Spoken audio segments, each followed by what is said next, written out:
నమస్తే అన్న అందరికీ నమస్కారం.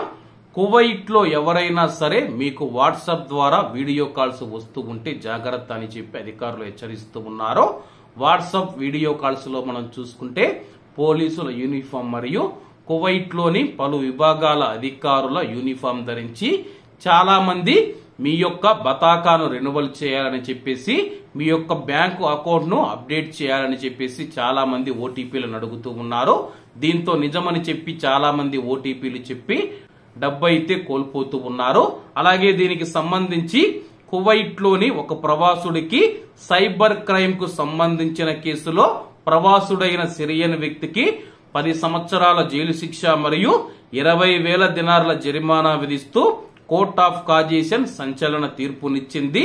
అలాగే ఇతని పైన ప్రభుత్వ వెబ్సైట్ ను హ్యాక్ చేయడం మరియు వినియోగదారులకు సంబంధించి రక్షణ విభాగం ఉద్యోగి వలె నటించడం, వాణిజ్య పరిశ్రమల శాఖలో ఉద్యోగిగా నటించడం వంటి పలు ఆరోపణల కింద ఇతన్ని అరెస్టు చేశామని చెప్పేసి, అలాగే ఒక కువైట్ మహిళ బ్యాంకు ఖాతా నుంచి చట్ట విరుద్ధంగా ఇతను 15,000 దినార్లు అతని యొక్క బ్యాంకు ఖాతాకు మళ్లించుకున్నాడు.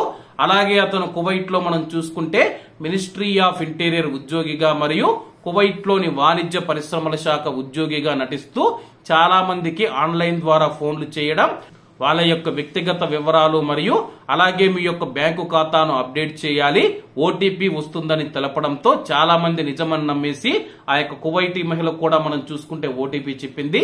ఆ తర్వాత ఈ యొక్క మొత్తం డబ్బు 15,000 దినార్లు ఆమె యొక్క అకౌంట్ నుంచి అతని యొక్క అకౌంట్ కు వెళ్లింది. మోసపోయానని తెలుసుకున్న మహిళ పూర్తి వివరాలతో పోలీసులకు ఫిర్యాదు చేయడంతో పోలీసులు దర్యాప్తు చేపట్టి సిరియన్ వ్యక్తిని అరెస్టు చేశారు. ప్రస్తుతం అతనికి 20,000 దినార్ల జరిమానా 10 సంవత్సరాల జైలు శిక్ష విధిస్తూ కోర్టు తీర్పునిచ్చింది.